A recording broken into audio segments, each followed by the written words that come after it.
فاعوذ باللہ من الشیطان الرجیم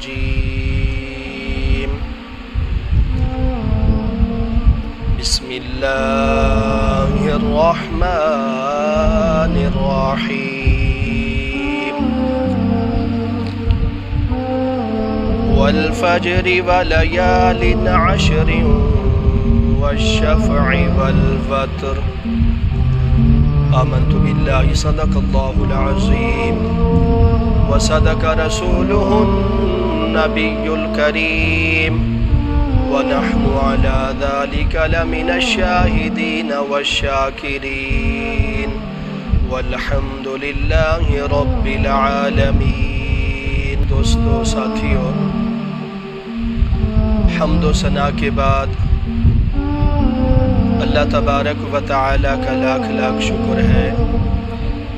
کہ جس رب نے ہمیں اپنے گھر آنے کی توفیق عطا فرمائی،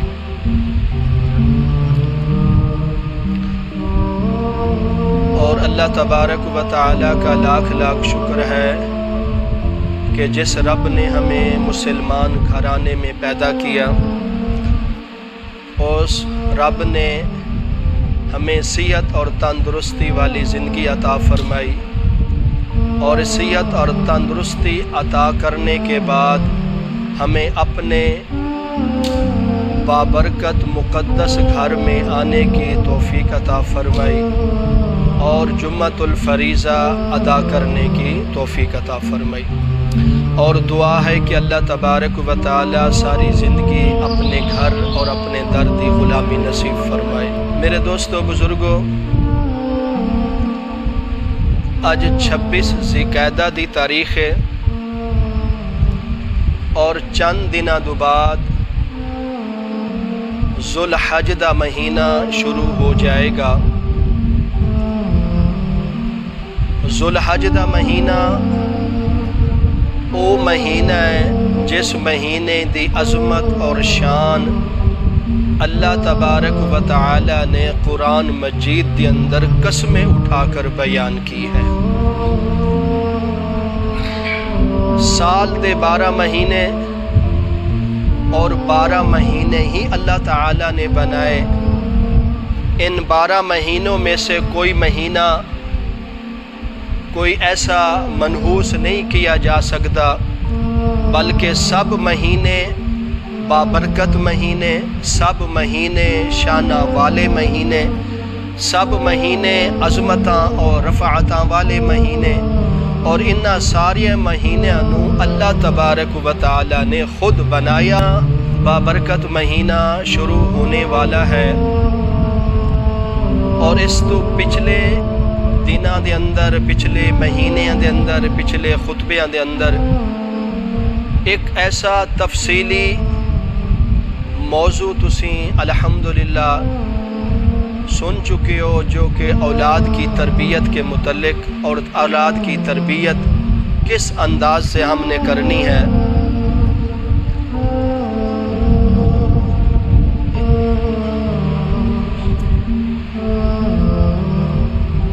اور اسی طرح تفصیل دے نال تواڈے سامنے انہاں جمعیاں نو مکمل کیتا ہے، اور انہاں جمعیاں دے اندر اولاد دی تربیت دے متعلق 127 نمبر تک پہنچے تھے۔ اور اسی طرح پھر اے بابرکت مہینہ، شانہ والا مہینہ، جو کہ ان قریب مسلمانہ کولو پہنچنے والا ہے، اس مہینے دی اللہ تبارک و تعالی نے بڑی عظمت اور بڑی شان بیان فرمائی ہے۔ اللہ تعالی نے پوری کائنات کو، اس کائنات کو بنایا، اس کائنات کو سجایا اور اس کائنات کو ٹھہرایا۔ اس کائنات نو بنا کے، اس عالم دنیا کو بنا کر اللہ تبارک و تعالی نے ہر چیز پر کسی نہ کسی چیز کی فضیلت بیان فرمائی ہے۔ سب چیزوں کو برابر نہیں رکھا، ہر چیز کی کسی نہ کسی فضیلت ہے۔ اور دیکھ لیجئے جس طرح انساناں دے اندر اولاد کولوں والدین فضیلت والے، بیوی کو لو خامند فضیلت والے، اور اسی طرح انساناں دے اندر ایسے رتبے بنائے، ہر چیز نو فضیلت اور مرتبہ عطا فرمایا۔ اللہ تبارک و تعالی نے اس کائنات نو اتنا رتبہ، اتنا شان، اتنا مرتبہ عطا فرمایا ہے کہ جیدہ انسان تصور نہیں کر سکتا۔ اور انہاں مہینہ دے اندر یہ جو مہینہ ذوالحج دا شروع ہونے والا ہے، اتنی شان اور بلندی کا مہینہ ہے کہ اگر انسان کو پتہ لگ جائے کہ اس مہینے دے پہلے عشرے دے اندر کتنی بڑی فضیلت ہے، تو انسان پورا سال انتظار کرے کہ وہ ذوالحج دے پہلے 10 دن کدو آمن گے، کس وقت آمن گے، اور انہاں 10 دنوں دے اندر میں کثرت نال عبادت کراں گا۔ اور اسی ہی موضوع ہے میں انشاءاللہ آپ کے سامنے 5 چیزوں کا ذکر کرنا ہے جو کہ اس ذوالحج کے نسبت نال ہے، اور اسی طرح ان 5 چیزوں پر عمل کرنا بھی ہمارا حق بنتا ہے، اور ہم کوشش کریں ان 5 چیزوں پر ضرور عمل کریں۔ وہ 5 چیزیں کون سی ہیں؟ سب سے پہلے نمبر 1، عشرہ ذوالحجہ کے پہلے 10 دن کی فضیلت۔ نمبر 2، اور عشرہ ذوالحج کا چاند نظر آنے سے پہلا کون سا ہم نے عمل کرنا ہے، اس کے بارے۔ نمبر 3، ذوالحج دے پہلے عشرے دے اندر جو 9 روزے رکھے جاتے ہیں ان کی فضیلت کے بارے۔ نمبر 4، اور قربانی کرنے کا کتنا بڑا اجر اور ثواب ہے۔ نمبر 5، تکبیرات تشریق کس تاریخ کو پڑھنا ہے اور کتنی تاریخ تک ہم نے اس کو مکمل کرنا ہے۔ یہ انشاءاللہ 5 چیزیں میں کوشش کروں گا اس مختصر وقت کے اندر آپ کے سامنے بیان ہو جائیں، اور یہ اہم چیز ہے اور ان کا تعلق ذوالحج کے ساتھ جڑا ہوا ہے اور اس مخلوق کے ساتھ جڑا ہوا ہے۔ سب سے پہلے عشرہ ذوالحجہ کی جو فضیلت ہے وہ اللہ تعالیٰ نے اس انداز سے بیان فرمائی کہ اس 10 دنوں کی اللہ تعالیٰ نے قرآن مجید کے اندر قسم اٹھائی ہے، اور فرمایا کہ والفجر ولیال عشر والشفع والوتر، اور اللہ تعالیٰ قسم اٹھا رہے ہیں کہ میں نے 10ویں ذوالحج کے دن کی قسم اور عرفہ کے دن کی قسم اور اس بابرکت دنوں کی قسم۔ اللہ تعالیٰ کو قسم اٹھانے کی کیا ضرورت تھی؟ اللہ تبارک و تعالی خود کہہ دیتے کہ یہ ذوالحج کے جو پہلے 10 دن ہیں یہ بڑی فضیلت والے ہیں، ان میں عبادت کثرت کے ساتھ کرو، تو ہمارے لیے یہی کافی تھا، لیکن اللہ تعالیٰ نے قسمیں اٹھائیں۔ سورۃ فجر کے اندر پہلی آیاتاں دے اندر قسم اٹھائی اللہ تعالیٰ نے۔ اس قسمیں تو ہمیں اس چیز کا پتہ لگتا ہے کہ ان 10 دنوں کی اتنی بڑی فضیلت ہے، اتنا بڑا مقام ہے جو کہ باقی دنوں میں اتنی فضیلت عبادت کی نہیں ہے۔ اور دیکھ لیجئے اللہ تبارک و تعالی نے سب سے پہلے انبیاء علیہ الصلوۃ والسلام کو بھیجا، اور انبیاء علیہ الصلوۃ والسلام میں تمام انبیاء علیہ الصلوۃ والسلام کا بڑا رتبہ ہے۔ حضرت آدم علیہ الصلوۃ والسلام سے لے کر آپ صلی اللہ علیہ وسلم تک جتنے پیغمبر آئے ہیں سب نبی شانہ والے، سب پیغمبر رتبے والے، عظمتاں والے، اعلیٰ بلندی شان مقام رکھن والے، پوری دنیا مل کر اپنیاں عظمتاں، اپنیاں شاناں، اپنے رتبے بیان کرے۔ انبیاء علیہ الصلوۃ والسلام کے پاؤں کے ہیٹھاں جو مٹی آتی ہے نا، اس مٹی کا بھی پوری کائنات مقابلہ نہیں کر سکتی۔ اللہ تعالیٰ نے جو عظمتیں، جو شانیں اپنے پیارے، اپنے محبوب پیغمبروں کو عطا فرمائی ہیں، اور ان پیغمبروں میں ہر نبی اپنے اپنے رتبے پر بلند ہے، ہر نبی کا اپنا مقام ہے، اپنی شان ہے، لیکن ان تمام انبیاء علیہ الصلوۃ والسلام سے بڑھ کر اگر کسی پیغمبر کی شان ہے تو اپنے پیارے محبوب حضرت محمد مصطفیٰ صلی اللہ علیہ وسلم کی شان ہے۔ ہر نبی، پورے پیغمبر حضرت آدم علیہ الصلوۃ والسلام سے لے کر اور حضرت عیسیٰ علیہ الصلوۃ والسلام تک جتنے نبی ہیں، جتنے رسول ہیں، سب آ جائیں، میرے محبوب کی عظمت اور مقام کا کوئی پیغمبر مقابلہ نہیں کر سکتا۔ اللہ تعالیٰ نے جو شان، جو رتبہ آپ صلی اللہ علیہ وسلم کو عطا فرمایا، ایسی شان، ایسا رتبہ اور کسی پیغمبر کو نہیں عطا فرمایا۔ اسی طرح پیغمبراں دو بعد اللہ تبارک و تعالیٰ نے آسمانی کتابوں کو نازل فرمایا۔ آسمانی بڑی کتابیں 4 ہیں، تورات، انجیل، زبور، قرآن مجید۔ یہ 4 کتابیں آسمانی ہیں، بڑی کتابیں ہیں، اور ان 4 کتابوں کا بہت بڑا مقام، بہت بڑا مرتبہ اور بہت بڑی شان ہے ان 4 کتابوں کی۔ لیکن ان 4 کتابوں سے بڑھ کر اگر کوئی زیادہ شان اور مرتبے والی کتاب ہے تو وہ قرآن مجید ہے گا۔ وہ بھی کتابیں شانے والی ہیں، وہ بھی کتابیں عظمتیں والی ہیں، تورات کا بڑا مقام، انجیل کا بڑا مقام، زبور کا بڑا مقام، لیکن وہ تینوں کتابیں مل کر بھی قرآن مجید کا مقابلہ نہیں کر سکتی۔ اور اسی طرح پھر فرشتوں میں سے دیکھ لیجئے، تمام فرشتے نوری مخلوق، معصوم مخلوق، شان والی مخلوق، بلندی والی مخلوق، اللہ کے ہر حکم پر عمل کرنے والی مخلوق، جو کھانے سے بھی پاک، پینے سے بھی پاک، پہننے سے بھی پاک مخلوق ہے۔ اور اس فرشتوں کی مخلوق میں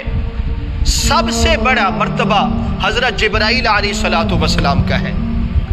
باقی فرشتے بھی اعلیٰ ہیں گے، باقی فرشتے بھی عظمتوں والے ہیں گے، باقی فرشتے بھی شانہ والے ہیں، لیکن ان تمام فرشتوں سے بڑھ کر اگر کسی فرشتے کی شان اور مرتبہ ہے تو وہ حضرت جبرائیل علیہ الصلوۃ والسلام کا مقام اور مرتبہ ہے گا۔ تمام فرشتے مل کر حضرت جبرائیل علیہ الصلوۃ والسلام کا مقابلہ نہیں کر سکتے۔ اور اسی طرح پھر آگے چلیے، اللہ تبارک و تعالیٰ نے سال کے 12 مہینے بنائے۔ ان 12 مہینوں میں سے جو سب سے بڑا مہینہ، سب سے عظمت والا مہینہ، سب سے شان اور مرتبے اور بلندی والا مہینہ ہے، وہ رمضان المبارک کا مہینہ ہے۔ اور باقی مہینے اس کے بعد 12 رمضان کے، جو رمضان المبارک کا جو مہینہ ہے، یہ باقی 12 مہینوں کا سردار مہینہ ہے، سب سے زیادہ شان والا مہینہ ہے۔ اور سال کے 11 مہینے الگ کر لو اور ان کو ایک جگہ جمع کر لو، وہ 11 مہینے مل کر بھی رمضان المبارک کے مہینے کا مقابلہ نہیں کر سکتے۔ اور رمضان المبارک کا مہینے کے اندر دیکھ لیجئے، پھر اللہ تعالیٰ نے رمضان کا جو پہلا عشرہ ہے، یہ پہلا عشرہ اتنی فضیلت والا ہے جس کا کوئی اور عشرہ مقابلہ نہیں کر سکتا۔ پھر رمضان کا دوسرا عشرہ، پہلے عشرے سے بڑھ کر فضیلت والا دوسرا عشرہ رمضان کا ہے۔ تو پھر رمضان کا تیسرا عشرہ آتا ہے، رمضان کا تیسرا عشرہ پہلے اور دوسرے عشرے سے بڑھ کر زیادہ فضیلت والا رمضان کا آخری عشرہ ہے۔ پھر دیکھ لیجئے، اس رمضان المبارک کے مہینے کے بعد، اس رمضان المبارک کی عظمت اور مقام کے بعد پھر دوسرے نمبر پر اگر کوئی مہینہ آتا ہے تو پھر وہ مہینہ ذو الحجہ کا مہینہ آتا ہے۔ رمضان المبارک کے مہینے کے بعد اگر کسی مہینے کی شان، کسی مہینے کا مرتبہ ہے تو وہ ذی الحجہ کے مہینے کا مرتبہ ہے۔ اور پھر دیکھ لیجئے، یہ نہ سوچنا کہ آپ صلی اللہ علیہ وسلم جس مہینے میں آئے، ربیع الاول میں آئے، وہ تو مہینہ سب کے پیچھے ہو جائے گا، نہیں، بلکہ اس انداز سے دیکھو کہ جس مہینے میں آپ صلی اللہ علیہ وسلم آئے، اس مہینے کا مقام پہلے سے مرتبہ بلند نہیں تھا، بلکہ آپ صلی اللہ علیہ وسلم کی آمد سے ربیع الاول کو عزت مل گئی، آپ صلی اللہ علیہ وسلم کی آمد سے رمضان کو مقام مل گیا، آپ صلی اللہ علیہ وسلم کی آمد کی برکت سے ذوالحجہ کو مقام ملا۔ جتنے چیزیں مہینوں کے مقام ہیں، مرتبے ہیں، ان کی بلندیاں ہیں، یہ سب کے سب آپ صلی اللہ علیہ وسلم کے صدقے سے ملی ہے۔ اگر آپ صلی اللہ علیہ وسلم نہ آتے تو ان چیزوں کا بھی کوئی مقام نہیں تھا، اس کائنات کا پورا وجود نہیں تھا۔ اگر اس کائنات کو، اس نظام کو عزت مقام ملا ہے تو پھر آپ صلی اللہ علیہ وسلم کے صدقے سے ملا ہے۔ رمضان کے بعد جو دوسرے نمبر پر جس مہینے کی فضیلت ہے وہ ذی الحجہ کے پہلے عشرے کی فضیلت ہے۔ اور پھر اس مہینے کی جو فضیلت ہے، اس فضیلت کے بارے میں علماء کرام فرماتے ہیں کہ مہینوں میں سے 3 مہینے ایسے ہیں جو بابرکت اور فضیلت والے سب سے زیادہ ہیں۔ نمبر 1 رمضان کا مہینہ، نمبر 2 ذی الحجہ کا مہینہ، نمبر 3 محرم کا مہینہ۔ سب سے پہلے جو رمضان کا آخری عشرہ ہے وہ سب سے زیادہ فضیلت والا عشرہ ہے۔ پھر دوسرے نمبر پر ذی الحجہ کا پہلا عشرہ دوسرے نمبر پر آ رہا ہے۔ پھر تیسرے نمبر پر محرم کا پہلا عشرہ تیسرے نمبر پر فضیلت والا ہے۔ یہ سب دن، سب عشرے، سب مہینے فضیلت والے ہیں، لیکن اللہ تعالیٰ نے ان کے رتبے، ان کے مقام اپنی اپنی جگہ بلند رکھے ہیں۔ اگر ہم میں سے کوئی ناقص انسان، کم علم والا، کم سوچ والا اٹھ کر کھڑا ہو جائے، وہ کہے نہیں جی اس مہینے کا مقام بڑا ہے، اس مہینے کا مقام بڑا ہے، وہ کم عقل تو ہو سکتا ہے لیکن اللہ کے ساتھ مقابلہ نہیں کر سکتا۔ جن چیزوں کا رتبہ اللہ نے بڑھا دیا ہے، ساری دنیا مل کر اس چیز کا رتبہ کم کرنے پر آ جائے، نہیں کر سکتی۔ یہ عزت ذلت اللہ کے ہاتھ میں ہے، یہ عظمتہ ملنا، یہ شان ملنا اللہ کے ہاتھ میں نظام ہے۔ اس لیے ان مہینوں کا جو رتبہ ہے، ان مہینوں کے رتبے کو بھی اللہ تعالیٰ نے خود بلند کیا ہے۔ کون شخص ہے جڑا اس 10 ذوالحجہ کے یعنی کہ پہلے عشرے کے ذوالحجہ کے پہلے 10 دن کی شان کا انکار کر سکتا ہے؟ جو ان 10 دنوں کی شان کا انکار کرے گا وہ قرآن کے خلاف ہو جائے گا، اللہ کے خلاف ہو جائے گا، آپ صلی اللہ علیہ وسلم کے خلاف ہو جائے گا۔ آپ صلی اللہ علیہ وسلم نے ان 10 دنوں کی جو فضیلت بیان فرمائی ہے وہ تو بہت اعلیٰ ہے، بڑی عظمت والی ہے، لیکن اس سے بڑھ کر جو اللہ تعالیٰ نے اس ذوالحج کے پہلے عشرے کی فضیلت قرآن مجید میں بیان فرمائی ہے، اس کا تو کوئی مقابلہ نہیں کر سکتا ہے۔ اس لیے فرمایا گیا والفجر ولیال عشر والشفع والوتر کہ اے لوگو یہ ذوالحجہ کے پہلا عشرہ، پہلے دن اتنی فضیلت والے، اتنی شان والے ہیں کہ اس کا کوئی انسان مقابلہ نہیں کر سکتا۔ اسی طرح اس ذی الحجہ کے فضائل پر بہت ساری اور چیزیں ہیں، بہت سارے اور مقامات ہیں، لیکن انسان کے لیے، مومن کے لیے ایک ہی اشارہ کافی ہوتا ہے کہ جو دن، جو مہینہ، جو عشرہ، جو وقت، جو گھڑیاں اتنی بڑی فضیلت والی ہوں جن کی قسمیں اللہ تعالیٰ قرآن مجید اندر اٹھاوے تو پھر سمجھ لو ان دنوں میں عبادت کرنا بڑا اعلیٰ کام ہوتا ہے، ان دنوں میں ذکر اذکار کرنا بہت اعلیٰ افضل کام ہوتا ہے۔ جو یہ فضیلت بیان فرمائی گئی ہے ان عشرے کی، پہلے عشرے کی، ذوالحجہ کے پہلے عشرے کی، یہ اس لیے نہیں بیان فرمائی گئی کہ بس آپ سن لیں، سننے کے بعد گھر جا کر بیٹھ جائیں پھر کچھ نہ کریں، نہیں، ان 10 دنوں کی قسمیں اللہ تعالیٰ اس لیے اٹھا رہا ہے، ان 10 دنوں کی فضیلتیں آپ صلی اللہ علیہ وسلم اس لیے بیان فرما رہے ہیں کہ اے دنیا والو، اے لوگو، اے انسانوں، ان 10 دنوں میں جتنا ہو سکے کثرت سے بڑھ چڑھ کر عبادات کرو۔ نمازوں کا اہتمام سب سے زیادہ ہونا چاہیے، پھر ذکر اذکار کا اہتمام زیادہ کرنا چاہیے، نوافل کا اہتمام زیادہ کرنا چاہیے، تلاوت کا اہتمام زیادہ کرنا چاہیے۔ مثال کے طور پر باقی دنوں میں آپ صرف فرض نماز پڑھتے ہیں تو ان 10 دنوں میں آپ کوشش کریں فرض نمازوں کے ساتھ ساتھ آپ یعنی کہ نوافل کا اہتمام کثرت کے ساتھ کریں، اور باقی دنوں میں آپ